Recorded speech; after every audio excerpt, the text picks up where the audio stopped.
¿Qué hemos hecho para tener hijos así?, se preguntan.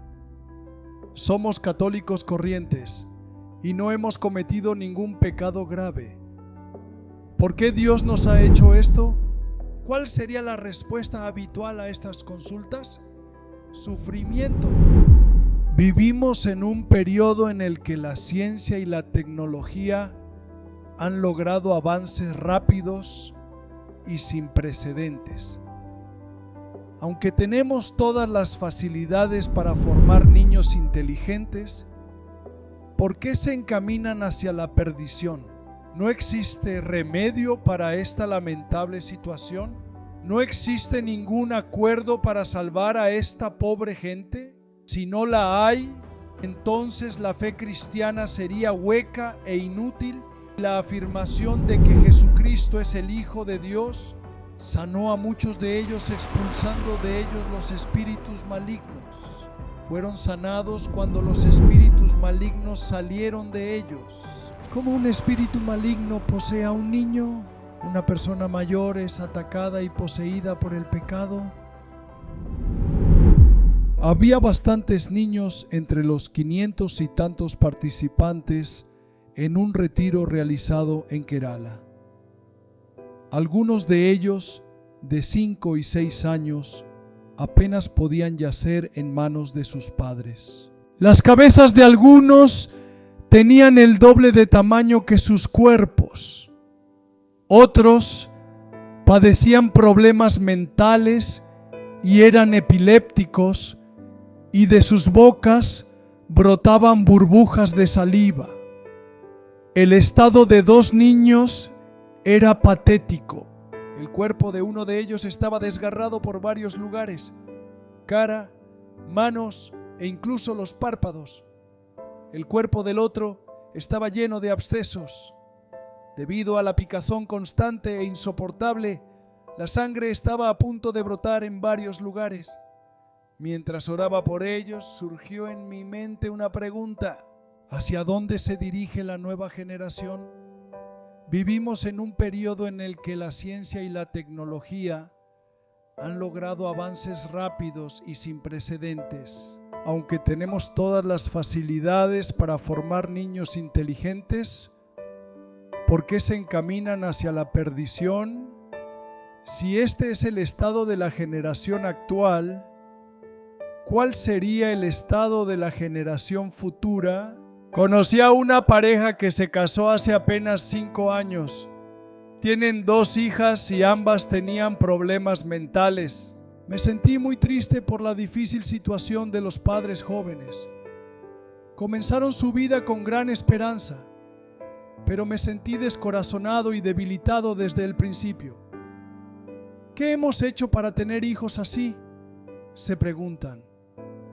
Somos católicos comunes y corrientes y no hemos cometido ningún pecado grave.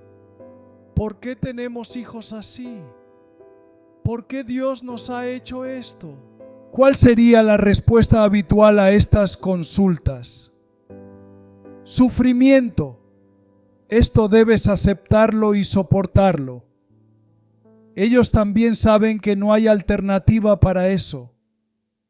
Recuerdo una familia en la que los 5 miembros tenían problemas mentales. Como no era posible alojar y cuidar a los 5 bajo un mismo techo, el cabeza de familia se deshizo de toda la propiedad y los envió a 5 centros diferentes que se ocupan de personas con discapacidad mental. Se enajenaron sus bienes para encontrar los medios para sustentarlos.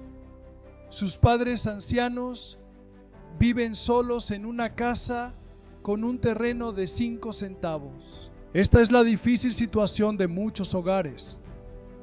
¿No existe remedio para esta lamentable situación?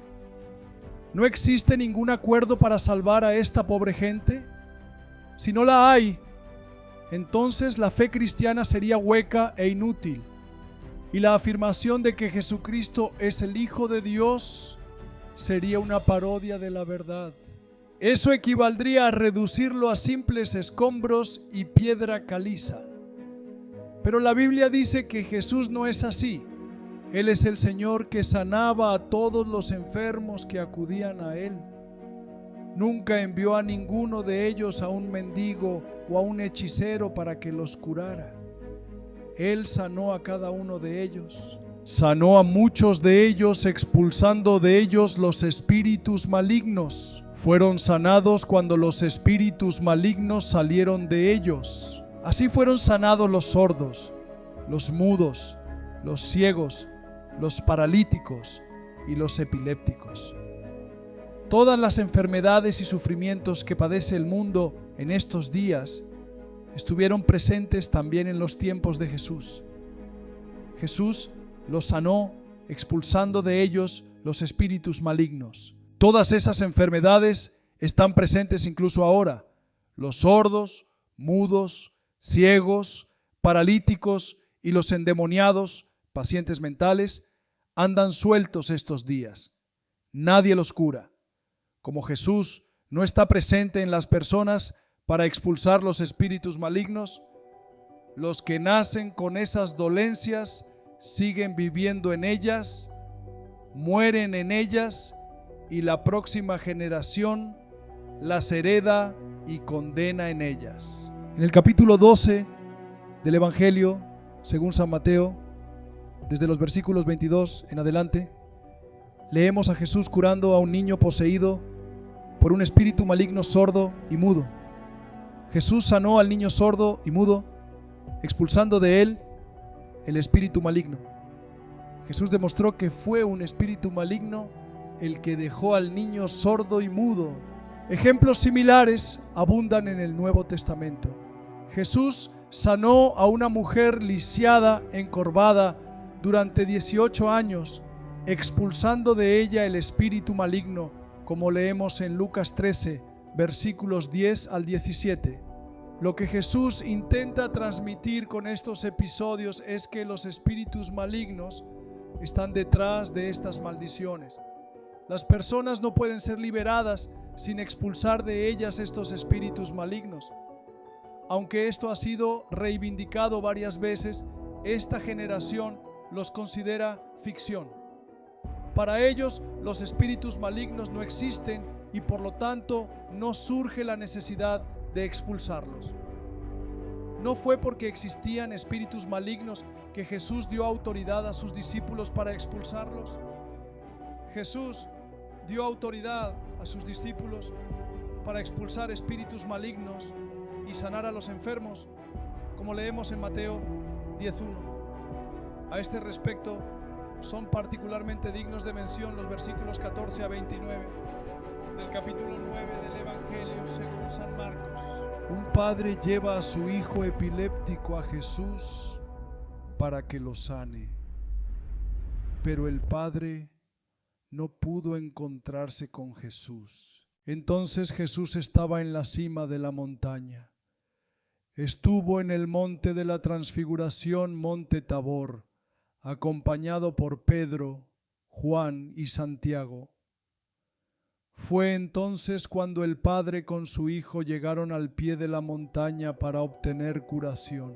Como no pudieron encontrar a Jesús, buscaron la ayuda de los discípulos, pero estos últimos no pudieron curar al niño a pesar de sus mejores esfuerzos. Esto podría haber llevado a una discusión con los fariseos, quienes parecían haber impedido a los discípulos plantear la pregunta: ¿con qué autoridad estaban curando al niño?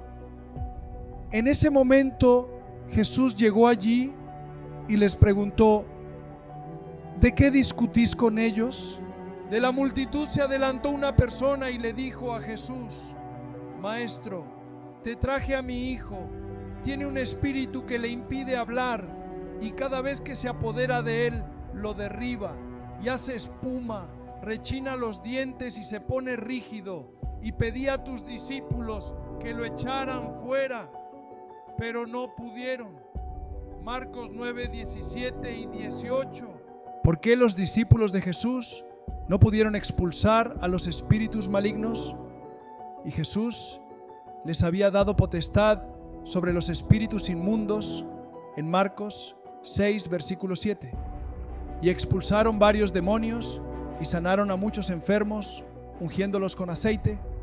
Leemos en Marcos 6, 12 y 13.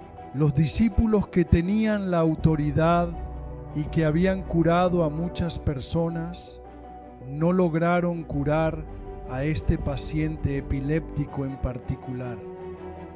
Pero cuando Jesús lo curó, le preguntaron en privado el motivo de su incapacidad para curar a aquel epiléptico. Jesús les dijo: esta especie solo puede salir con la oración, como leemos en Marcos 9:29. Oración. Eso es lo que lamentablemente le falta a la generación actual. La gente simplemente no puede orar. Atados por fuerzas diabólicas, no pueden orar. Cuando participan en retiros de renovación, reciben la unción del Espíritu Santo, pero mientras realizan transacciones en el mundo y son atraídos por fuerzas mundanas, apagan al Espíritu Santo. La atracción de los deseos mundanos, la lujuria, la influencia de la televisión y el cine, apagan al Espíritu Santo. Solo aquel que ha trascendido todo esto puede prestar servicio al Señor, y esto requiere oraciones continuas, intensas y llenas de lágrimas. Luego esfuércese por obtener la plenitud del Espíritu Santo a través de los servicios de unción. Crecerás, te enriquecerás y serás poderoso. Leemos en Marcos 9 que el padre lleva a su hijo epiléptico a Jesús. Cuando el Espíritu lo vio, inmediatamente convulsionó al niño y éste cayó al suelo y rodó, echando espuma por la boca. Jesús le preguntó al padre: ¿cuánto tiempo hace que le pasa esto? Y él dijo: desde la niñez, muchas veces lo ha arrojado al fuego y al agua para destruirlo. Marcos 9, 20 a 20 edois. Jesús planteó una pregunta muy pertinente: ¿cuánto tiempo hace que le sucede esto? Y el padre responde: desde pequeño. Durante la infancia, un niño es poseído por espíritus malignos. Eso es exactamente lo que pasó. ¿Puede un niño ser poseído por un espíritu maligno? ¿Se puede curar con medicina esta posesión que la ciencia médica llama eufemísticamente epilepsia? Cuando Jesús expulsó el espíritu maligno, el niño fue sanado, testifica la Biblia. Me he encontrado con numerosas personas que padecen epilepsia y viven bajo medicación. Estos medicamentos debilitan el sistema nervioso y solo mantienen a los pacientes bajo sedación. Muchos han logrado liberarse de la epilepsia al participar en los servicios del Espíritu en Jesús. Varios pacientes mentales también. Son testimonios vivos. La Biblia enseña que los espíritus malignos están detrás de la epilepsia y las enfermedades mentales. Jesús lo ha confirmado en cada incidente. Es debido a nuestra incapacidad para comprender, aceptar y aprender las actividades de Jesús que muchos en nuestros tiempos permanecen en esclavitud. ¿Cómo un espíritu maligno posee a un niño? Una persona mayor es atacada y poseída por el pecado. ¿Qué pecado ha cometido un niño para facilitar una posesión? La ciencia ha demostrado que la influencia de las generaciones anteriores se transmite a la descendencia. Cuando un enfermo mental o un asmático acude a un médico, la pregunta habitual que éste le hace es si existe algún caso similar en la familia. Si la respuesta es negativa con respecto a los padres, Entonces la pregunta volvería a los abuelos. Esto se debe a que las dolencias, en la mayoría de los casos, son hereditarias. La herencia pasa a través de los genes. Por tanto, las enfermedades se transmiten a través de genes. Los espíritus malignos influyen en las dolencias y en el caso de algunas personas establecen el dominio. Por eso, cuando se expulsan los espíritus malignos, se curan las dolencias. En Marcos 9, la palabra espíritu se usa varias veces en lugar de espíritu maligno. Definitivamente no es el Espíritu Santo. Si es así, ¿qué espíritu es? Cuando decimos que una persona tiene maldiciones, lo que debemos entender es que hay ataduras que impiden el flujo de las bendiciones de Dios en su vida. Dios es el Dios de bendiciones. Satanás los bloquea.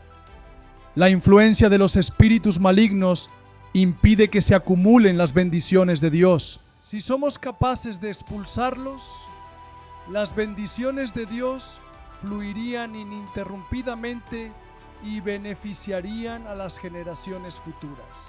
Dado que las influencias de las generaciones anteriores se transmiten a través de los genes, debemos orar fervientemente para liberarnos de ellas. Las oraciones de expiación por los pecados de las generaciones anteriores se convertirían en una bendición para nosotros al hacerlas libres. Lamentaciones 5:7 dice: nuestros padres pecaron, ya no existen, y nosotros llevamos sus iniquidades.